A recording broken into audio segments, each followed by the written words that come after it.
Surveillance doesn't always protect, it doesn't always prevent. It watches, it waits, and sometimes it participates. People who should be particularly concerned are the people who are furthest from the center of power. So in the United States, I'm particularly concerned about LGBTQ population, especially trans populations. I am concerned about immigrants. This is a very uncomfortable sort of tracking, and it's really typical of the kind of behavior that we see under surveillance capitalism, because there's always an enormous amount of pressure to gather more data, to gather as much data as you can. The World Economic Forum recently warned that the next global pandemic might not be biological, but digital. They are calling it a cyber pandemic. So what does that actually mean, and how close are we to it? This is a thing governments use in order to spy on their enemies, and it is specifically an exploit that they can use to install the surveillance malware onto your device without you having to click on anything. And therefore, there's nothing to alert you to the fact that something is potentially wrong. This is a type of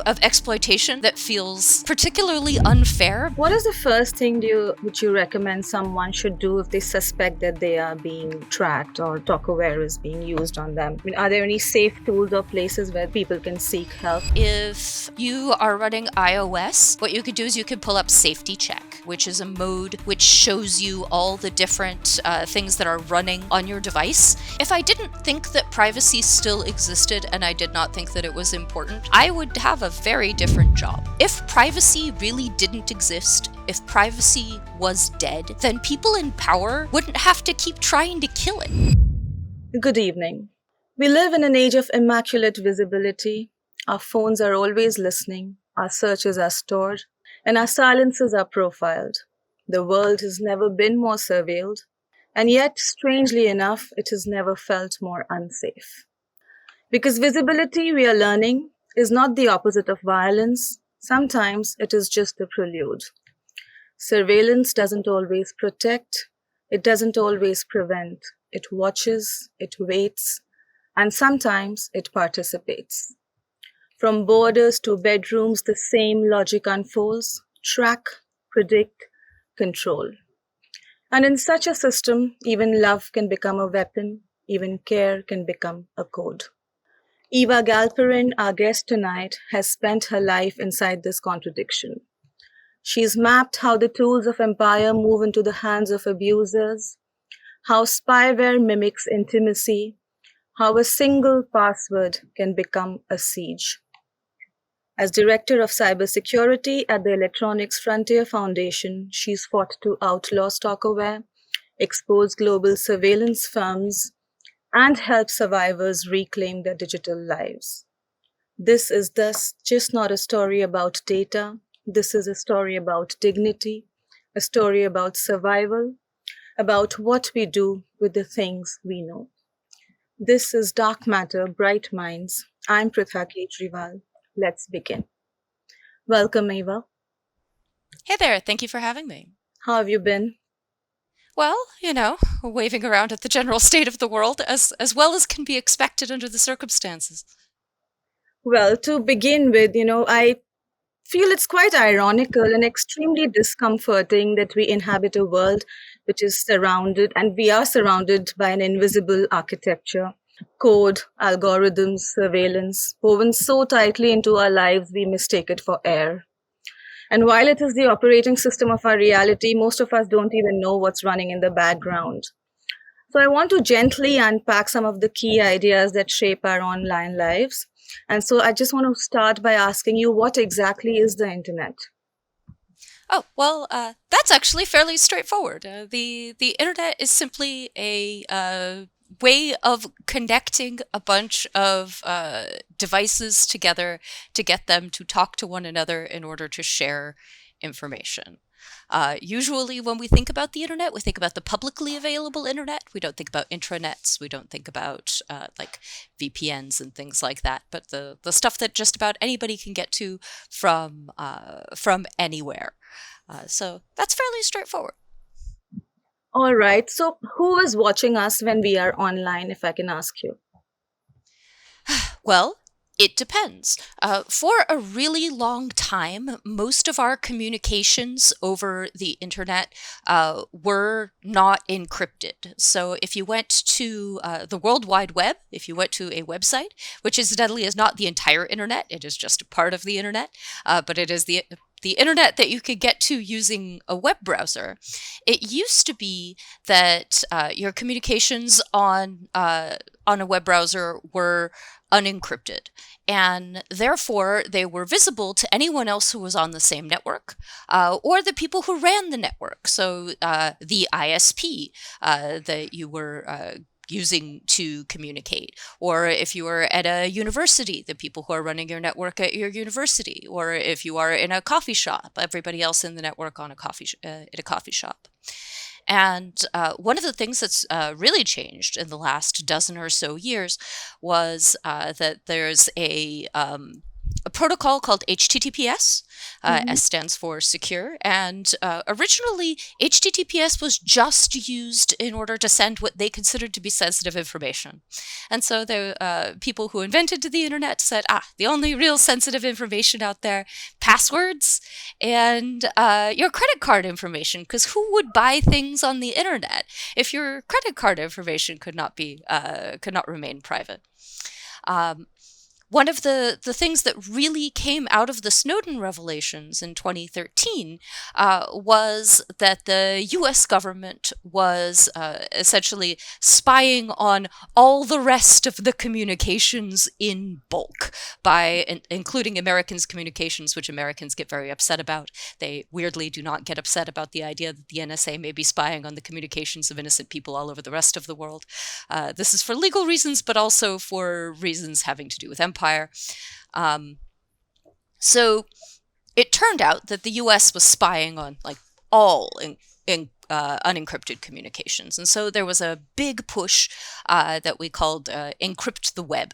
And so now when you go to a website, it is most likely that the website that you go to will start with the letters HTTPS. And that means that the communications that you are sending over that website are encrypted, meaning that they cannot be read by other people on the network, and they cannot be read by the people who control the network.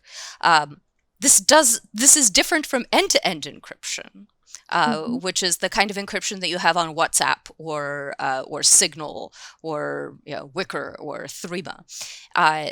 This is an encryption which prevents sort of outside eavesdroppers, but if you are, say, using a website to communicate with your friend, that website, the third party, can still see your communications. And it is still possible for a government to come to that website and to say, with a warrant or a subpoena and say, please give me these communications. And often they will hand it over. This is why we're so concerned about the kind of policies that large companies like Alphabet and Meta and X have about when they will hand information over to governments, because they have so much of our communications. And this is also why there's such an emphasis now on end-to-end encrypted communications, where the only people who have access to the contents of the communications are you and the person that you're talking to, and not some third party that you have to trust. You have a very detailed guide on your website on how people should go about planning their security on the internet. And the first thing that it says is that you have to ask yourselves, what do I want to protect? Who do I want to protect it from, etc. But how do we even realize what is valuable data and how giving it away affects us? Well, to begin with, you should understand that trying to protect everything from everybody all the time is not reasonable. It's exhausting. And when you tell people that they have to protect everything from everybody all the time, the most common response is a sort of privacy and security nihilism, which is, why should I bother? This is so tiring. This is overwhelming. I should just do nothing. All that data is public anyway. All that data is available to the government anyway. Privacy is a lie. Privacy is a myth. We should just get over it. And this is not true. You will find that the people who yell the loudest about the idea that privacy is a myth and that it's not important are the people who benefit the most from people like you and me not trying to maintain any kind of privacy in this world. And so when you think about how you maintain your privacy and security, the first thing you want to think about is not just what you want to protect, but whom you want to protect it from. Because when we talk about privacy and security, we should always think about privacy from whom and security from whom. Because the things that you want to do in order to protect your data from your government or a foreign government are very different from the things that you might want to do in order to protect your data from your boyfriend or your parents or your kids or your employer. It is not the case that everyone is all powerful and all data is available to everybody all the time. And there are some really simple things that we can do that can make it much harder to get our data for most people under most circumstances. Right. You spoke about the governments and you spoke about private relationship, but what about the big corporates? That is one aspect which we tend to overlook the most, and we don't even realize that their intrusion in our space and how it affects our daily lives or our future lives completely. Well, there are a couple of reasons why people are particularly concerned about sort of corporate spying, and they are twofold. The first is that all of this data, which is gathered up by corporations, is then possibly made available to governments who show up with a warrant or a subpoena. And governments are the people who have, law enforcement and police and can lock you up and can take action to make your life much more difficult. But governments are not the only parties that have the ability to make your life much more difficult. In the U.S., for example, there is an entire class of companies called data brokers, and what they do is they buy this data from a bunch of different companies, and then they collate it together, and then they sell it to other companies. And those companies use that data in order to build a very detailed view of who you are and what you do. And they may use that data in order to make decisions that really affect your everyday life, like the cost of your home loan, or whether or not the cost of your car insurance, and things like that. They may affect where you are able to live, if you are able to get a job, and these things are especially important. And we don't think about those things as things which are determined by corporations, but increasingly those decisions are based on this enormous amount of data that is gathered by corporations. Right. Who do you think are the most vulnerable populations who should take extra care to protect themselves, or who should be given more support to protect themselves? Well, I don't think it's fair to quite, just rank all populations by vulnerability, because I think that, for one thing, most of us belong to more than, one axis of vulnerability or marginalization. But people who should be particularly concerned are the people who are furthest from the center of power. So in the United States, I'm particularly concerned about LGBTQ populations, especially trans populations. I am concerned about immigrants, especially immigrants who have limited English fluency. I am particularly concerned about people who are seeking abortion care right now in the U.S. But the world is very big, and the kinds of people who are marginalized are very broad. Right. But in the current scenario, in times of war especially, cybersecurity stops being theoretical, it becomes almost existential. And in a moment when we are witnessing escalating wars, Israel's ongoing genocide in Palestine, the war with Iran, and the growing use of digital warfare, How is it being used on civilian populations? In Gaza, the population lives under total digital visibility and still under total physical threat. Well, And so, the yeah, biggest threat to the sort of the biggest digital and cybersecurity threat in Gaza right now is not just that Israel has complete control over internet access in Gaza, but that they frequently turn it off. And yes. it is EFF's position that internet access is a fundamental human right, and that turning off internet access to a population that you are occupying is a violation of their human rights.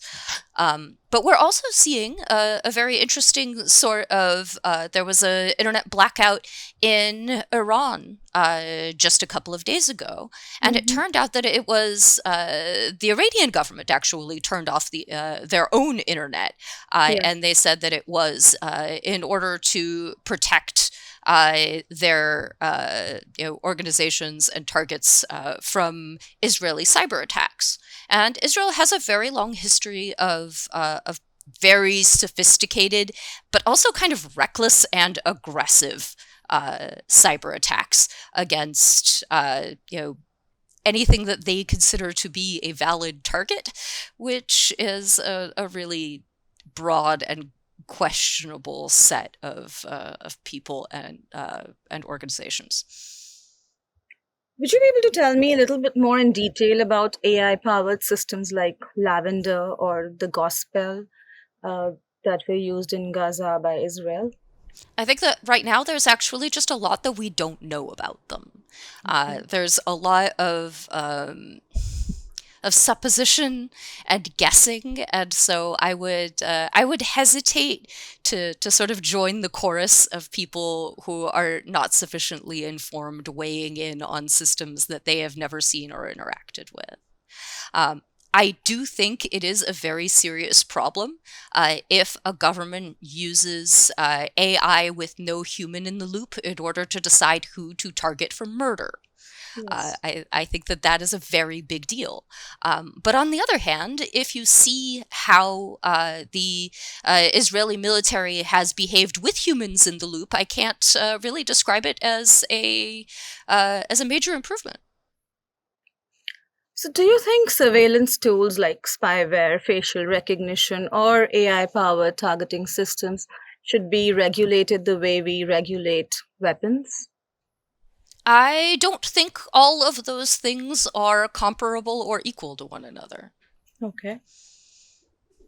And furthermore, I don't think that not all weapons are regulated the same way, and certainly not all weapons are regulated the same way in every nation across the planet, or even in every state across the United States. So I'm not sure that is really a question with a framing that makes sense. Okay, so what was the Wassenaar arrangement where, it involved 42 countries deciding something voluntarily to somehow regulate surveillance, regulate spyware, regulate dual use Yeah, technology? that's not what Wassenaar does. The Wassenaar arrangement is a voluntary arrangement between 40 countries all over the planet, and it is specifically about weapons. So it is about the parts that you need in order to make weapons. It's about things like landmines, about things like guns. And back in, I think, 2011, so between about 2011 and 2013, there was an effort to expand Wassenaar to include certain types of software in an effort to ban government only surveillance software that was being sold by private companies. This got rolled back, and the reason that it got rolled back is because it's very difficult to write such an arrangement in a way that does not also affect the kind of tools that security researchers use every day in order to uncover these kinds of abuses. Furthermore, you can see that countries that said that they would voluntarily voluntarily submit to these kinds of to this language in the Wassenaar Arrangement, it didn't do a goddamn thing. One of the countries that was particularly enthusiastic about the language in Wassenaar was Israel, and then Israel became a major leader in the creation of companies that sold this kind of spyware, and they still are. So, which countries, in your view, currently have the most robust cybersecurity or digital rights protections in place? It's very much hard to tell. One of the reasons for that is because the cybersecurity and digital rights protections are not the same thing, in the same way that privacy and security are not the same thing. As a general rule, if I had to make like a really, really broad generalization, I would tell you that the US has more rigorous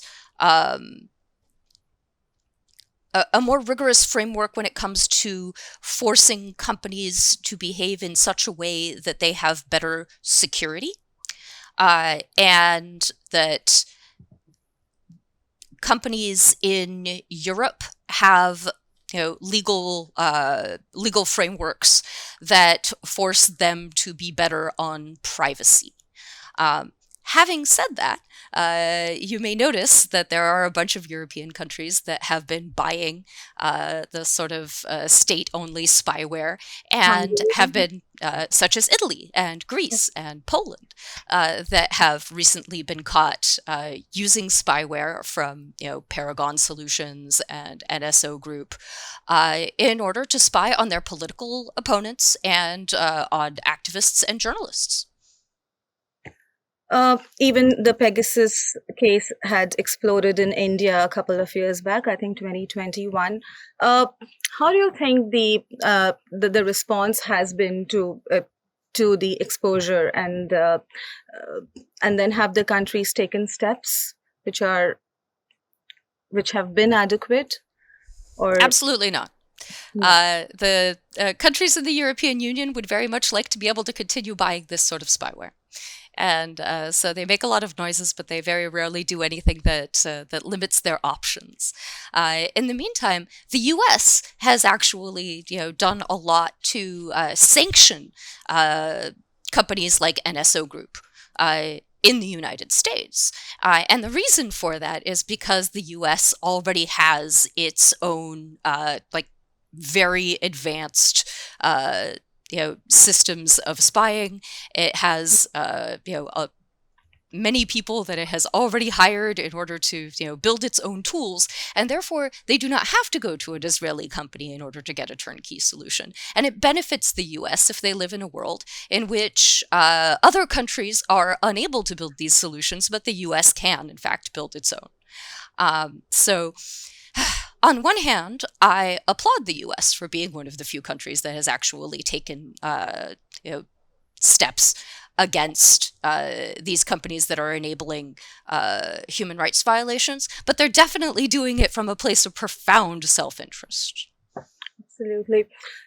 So in such situations where we feel this urgent need to speak up, and when people increasingly want to go to protests, how do they protect themselves? For example, if they were to, say, attend a protest. Well, so EFF has a guide for attending protests. You can find it at Surveillance Self-Defense, which you could get to at ssd.eff.org. There's a particular URL for the not for surveillance self-defense, but specifically for the protest guide. The protest guide is also available along with the rest of surveillance self-defense in 8 different languages. It's set up in such a way that you can print it out. It's very convenient. But one of the things to remember about protests is that not all protests are the same. Protests range from like a pleasant, picnic/parade that you are going, to go to with your family, to a situation in which you can reasonably expect that everyone involved in the protest will be kettled, arrested, beaten, and or tear gassed. And these are very different kinds of situations to prepare yourself for. So what our guide does is it talks a little bit about sort of the range of Correct. protest you might be going to, and then how to choose the appropriate mitigation based on where you think you're going and what kind of a time you're about to have. And if I can ask you, just to protect one's communication during such sensitive times, is there a specific messaging app which is perhaps more secure than the others? Or I'm a big fan of Signal. Signal is end-to-end encrypted by default. You can have large group messages. You can have video chats. All of that is end-to-end encrypted by default. You don't have to give somebody your phone number in order to have a chat with them on Signal. You can share a username, which you can then change if you want. They won't even be able to find you afterwards if it turns out you don't like them. And it is a nonprofit. Which is nice because it is not owned by a billionaire who may decide to sell it tomorrow, and all of the code is open source. even WhatsApp says it has end-to-end encrypted communication, but and people definitely use it. Its use is far wider. So, what is the difference between Signal and WhatsApp? Well, Signal actually uses, WhatsApp uses Signal's encryption algorithms. Okay. The open source algorithms that the folks at Signal have written and implemented are also used by WhatsApp. The difference is that WhatsApp is owned by Meta, and it is fully controlled by a US-based company that also gathers up a lot of information about you as a user, such as who are you calling, when are you calling them, who is in your contacts, and that might be information that you don't want to make available to Meta, or that you don't want to make available to someone who can show up to Meta with a warrant or a subpoena. You just spoke. I just remembered. What is Metapixel actually? Metapixel? Yeah, there was something on your website which said Meta had put in this particular code, something called Metapixel, through which the different apps could communicate with each other. Yes, this was the Meta used a particular sort of tracking technology that made it possible for them to see when a person who was using several of their services was it helped them to sort of collate somebody across several services. This is a very uncomfortable sort of tracking, and it's really typical of the kind of behavior that we see under surveillance capitalism, because there's always an enormous amount of pressure to gather more data, to gather as much data as you can, even if you don't need the data, because you might need the data someday and you might be able to monetize the data. So why don't you just keep that? And that's not particularly safe in today's environment. The World Economic Forum recently warned that the next global pandemic might not be biological, but digital. They are calling it a cyber pandemic. So, what does that actually mean, and how close are we to it? I have no idea. That is a series of buzzwords that do not seem terribly meaningful to me. Okay, but since it comes from World Economic Forum, we all got into a kind of a panic, imagining, aircrafts falling out of the sky. They also got into a big panic over nothing. This is nonsense. Okay, well, let me just pivot the whole interview to another area, because sometimes the battlefield can be your own home and the aggressor someone you know personally and intimately. So, how does surveillance show up inside relationships, and what exactly is stalkerware? For someone who's never heard the term before, what is it and what does it do?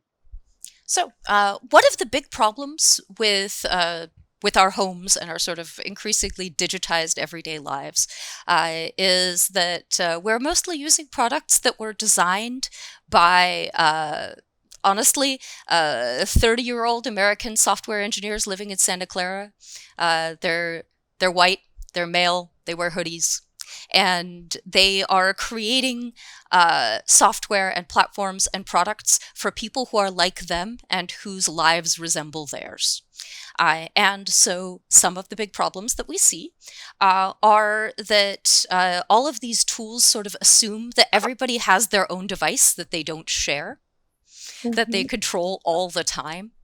That you have, that say you own an apartment or a home, that you are only sharing it with people that you trust, that you know everybody who is coming and going, that you are the person who is in charge of all of the stuff in your house.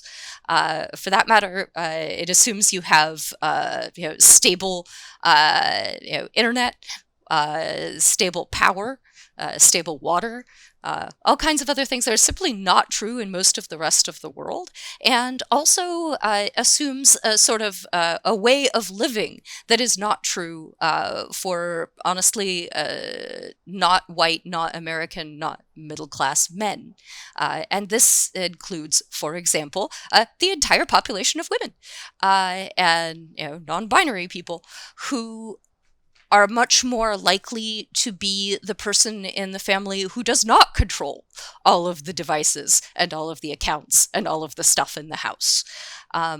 There is also a sort of normalization of spying that we see now that everybody carries a tracking device around in their pockets that has their photos and their phone calls and their location all in one place. There are apps that enable us to share that information with each other, and that's stuff like Find My or Find My Friends and that kind of thing. And when I give talks about these kinds of tools and about stalkerware at universities, there's almost always one student who raises their hand and they say, well, I'm being stalked. And I say, well, tell me about it, because I'm really concerned if someone comes to me and tells me that they're being stalked. And they say, well, I'm sharing my location on my phone with my parents right now. And I say, well, are you being coerced in some way? Are they forcing you to share your location? Can you stop sharing your location comfortably? Can you say no? Can you turn the app off? Can you leave your phone at home? Will there be consequences? And they say no. And I say, well, that's not stalking. Which brings us to Stalkerware. So Stalkerware is the entire class of software which is commercially available to sort of ordinary people, that is designed to be covertly installed on somebody else's device, so the person does not know that they are being watched, and then it's designed to exfiltrate data about what is happening on that device to the person who has purchased the Stalkerware. And it can exfiltrate all kinds of data, including, especially if it is on your phone, it can exfiltrate real-time location data, your contents of your emails, the contents of your messages, your passwords so that the person can get into your account, all of your photos. Our phones provide people with a very detailed picture of who we are these days. And that makes them a really tempting target for as a tool for coercive control. And it is tempting for parents and for abusive partners, just as much as it is tempting for abusive governments and authoritarians. So, how does it usually end up on someone's device? So, do people usually install it themselves by mistake, or does it require physical access? Most stalkerware requires physical access to the phone, but you don't need physical access for very long. One of the things that people always tell me is like, well, it must be legitimate, because not only do you need physical access to the phone, but you need to be able to unlock the phone. But one of the sort of elements of abuse that I think people really often miss is that survivors of abuse are very, very frequently coerced into handing over their passwords. That's by far like one of the single most common elements of abuse. And so they may not know that the stalkerware is on their phone, and they certainly would not know to look for it, and they would not be able to remove it, which is really, really concerning. So that's the sort of thing we see. There is also a type of stalkerware that works on iPhones, or on like high-end Google devices by scraping your backups. And in iOS, what it does is it uses your Apple ID. So you need to have the person's Apple ID and you need to have their password. But it regularly just takes a dump of the entire phone, takes a whole backup like once a day, and you can get that sort of thing for Google devices as well. So that's the sort of thing that people deploy if they don't have physical access to the device. So, what are zero-click exploits? You will never see a zero-click exploit being used in the like in an abusive relationship, because it's not necessary. Hackers are lazy. You like a zero click exploit is going to cost you like $1 million, whereas so this is a thing governments use in order to spy on their enemies, and it is specifically an exploit that they can use to install the surveillance malware onto your device without you having to click on anything, and therefore there's nothing to alert you to the fact that something is potentially wrong. This is a type of exploitation that feels particularly unfair because there's no way to defend against it. If you are concerned about being targeted with a zero-click exploit by government surveillance malware, and you have an iPhone, what I recommend you do is turn on lockdown mode. Lockdown mode is specifically designed to defend you against this particular class of attacks, and there is no state-sponsored malware attack that has succeeded against an iPhone in lockdown mode that I am aware of, and I watch this very carefully. If you have an Android, I recommend buying a Pixel with Graphene OS. And that will get you a very similar amount of protection. Okay. You have dealt with so many survivors of digital abuse, and so what kind of people normally use stalkerware? Are they like only violent abusers, or does it often show up in seemingly normal or more normal relationships too? Well, to begin with, you should understand that people who seem very normal can be violent abusers. Yes. And also that just stalking, just installing this sort of malware on somebody else's device is not a sign of abuse. It is abuse in and of itself. But I can tell you that of the people who come to me, who survivors of abuse who are concerned about stalkerware on their devices, that about 2/3 of them are women, and most of the remaining third is men. One of the things that we really don't talk about is we don't talk about male victims of abuse. We talk about abuse in this sort of heteronormative framework where abuse is a thing that men do to women in heterosexual relationships. But actually, anyone can be an abuser in any kind of relationship. It is most common among men, and they most commonly do it to women. But if we use that kind of language to describe all of abuse, then what we're really doing is we're making it much harder for everybody who falls outside of those categories to speak up and to get help. Because when they are being abused and when they are being victimized, they don't feel like they are the right kind of victim, and they don't feel like they deserve help, and they don't feel like they deserve support. And I would really like for everybody to be able to stand up to this kind of abuse. Right. What is the first thing would you recommend someone should do if they suspect that they are being tracked or stalkerware is being used on them? I mean, are there any safe tools or places where people can seek help? In New York, there's an organization called CETA, which is run by Cornell University. There is a like network of safe houses across the United States, run by the National Network to End Domestic Violence. In Europe, there are organizations like Weisring.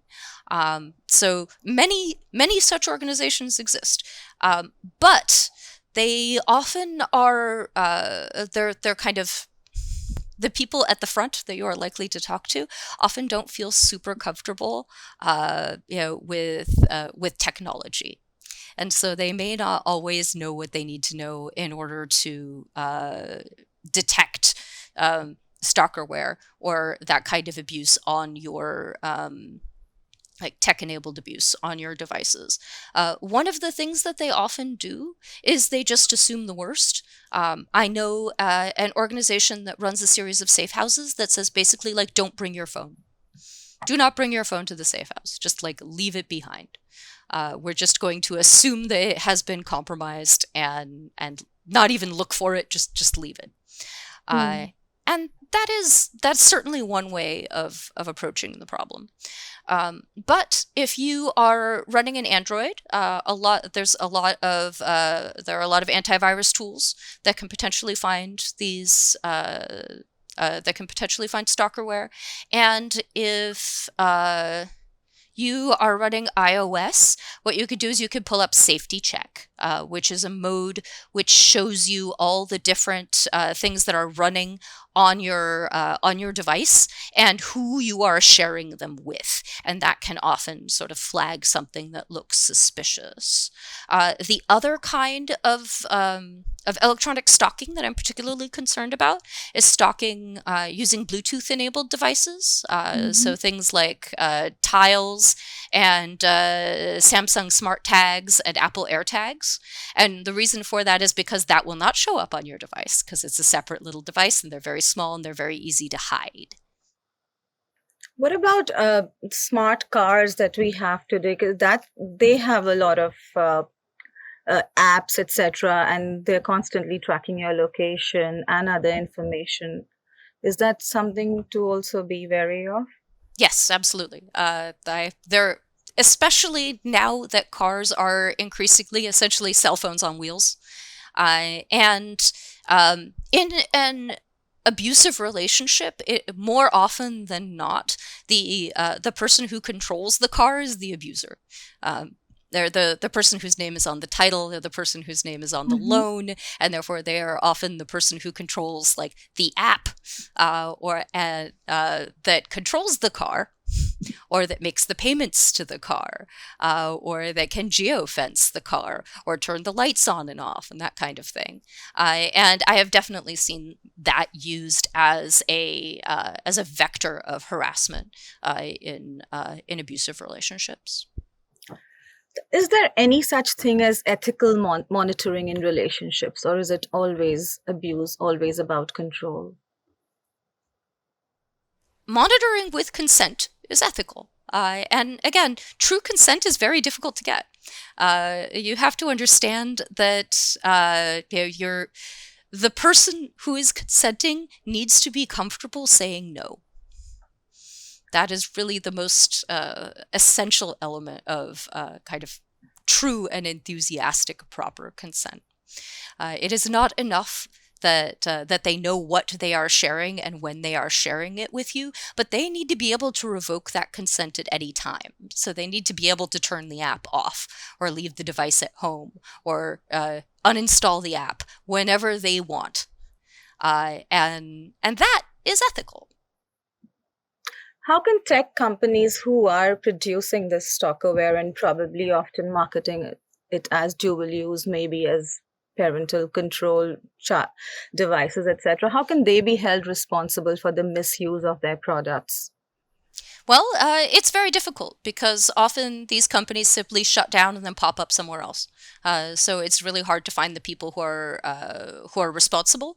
And even if you do find the people who are responsible, they're often in jurisdictions where it is impossible to take any kind of civil action against them or law enforcement action against them. So they know what they can get away with. And that does make it very difficult. It doesn't mean that things don't happen. For example, over the years, the FTC has issued like full bans on at least one stalkerware company, and they've levied enormous fines. They have entered into consent decrees. So sometimes things do happen, but it's very difficult because these companies simply disappear into thin air and pop up somewhere else. Right. So we've seen how power operates at scale and how it seeps into the most private corners of our lives. But now I want to zoom out again, not to more facts, but to what all of this means. Do you think the idea of privacy still exists in a meaningful way? Or are we just somehow negotiating its afterlife and everything somehow carries an algorithmic justification? If I didn't think that privacy still existed and I did not think that it was important, I would have a very different job. If privacy really didn't exist, if privacy was dead, then people in power wouldn't have to keep trying to kill it. You know that we still have power, that we still have privacy, that we still have some degree of autonomy because the people with money and the people with power and the people at the center of empire keep telling us to give it up. And if we didn't have it, they wouldn't have to keep telling us that. What I see right now, the danger isn't just that that technology watches. It is also that it is suddenly seducing us at another level. With all the barrage of AI tools coming at us, tools that write our emails, finish our sentences, mirror our longings. They listen to us, they flatter us. And the more intimate it becomes, the more invisible the cost. With every click, with every voice prompt, we give willingly a lot of ourselves, but not out of fear, but out of a strange fascination. So, in such a scenario, what do you think is the one feeling or one instinct that might still be strong enough to push back against this seduction of being endlessly completed by technology? I think that one of the big problems with AI technology is the way that it's constantly framed as an intelligence. Rather than a very enthusiastic form of autocomplete. I think that part of that is because the people who are selling us this technology need us to believe that it is somehow world-changing, that it is not just over-enthusiastic autocomplete, that it is fundamentally different, because that's what justifies their, multi-billion-dollar and trillion-dollar valuations. But just because they keep saying so does not make it true. AI is not your friend. AI is not your relationship. AI is not your therapist. AI is not even a particularly good search engine, for God's sake. There are things that AI is actually quite good for, especially when you are writing code, but it needs to be thought of as it is there to help you. It is there to augment existing expertise. It's not there to completely, to eliminate expertise. Mostly because you can't trust the output that you are getting from AI, and so you have to go back and you have to check everything. And if you don't have the expertise and you just accept it blindly, you're going to make a lot of really terrible mistakes. Just think of it as getting advice from a really, really confident, frequently incorrect white man. Right. What kind of resistance gives you hope, not just to survive the system, but to subvert it? Oh, there are all kinds of things that give me hope. I honestly, if I did not have hope, I would be doing something else. I am really touched by efforts to go back and create ways in which we can communicate with one another on smaller levels, in smaller networks, in more distributed ways. So I'm excited about projects like Mastodon and Blue Sky. I am excited about, the ubiquity of end-to-end encryption, which makes it so much more difficult for people to, for third parties to spy on our conversations. I am excited about people using the internet as a way of meeting and connecting in the real world and turning that into real action instead of just sort of, posting dank memes. And I think that I still very much believe in technology as a tool for positive change. But I think that if we don't question technology, if we don't push back on technology, then the way in which it will go if no one pushes back is that it will only serve power. We will only have a technology that widens existing inequalities, and does not allow us to, sort of like flip these power relationships. I think that's a wonderful note where I could close this. All right. And we began this conversation with a simple observation. The world has never been more visible, and yet it has never felt more unsafe. We traveled from regimes to relationships, and we found that the problem isn't just the tools, it is the will behind them. Surveillance doesn't always come in uniforms. Sometimes it comes through intimacy, through profit, through indifference. And now, more and more, it comes as seduction. What happens when we begin to perform our own surveillance? When the gaze that once came from above now comes from within. That's the shift we are living through. But even in that shift, Eva Galperin reminded us, if we understand our oppression, resistance is possible. And it doesn't have to be grand. Sometimes it's one device checked, one company shamed, one survivor heard, which is enough. But the question that lurks, in a world that rewards exposure and automates desire, what is the one feeling strong enough to resist the seduction of always being seen? That was Eva Galperin. This is Dark Matter, Bright Minds. I'm Pratha Kejriwal. Keep listening.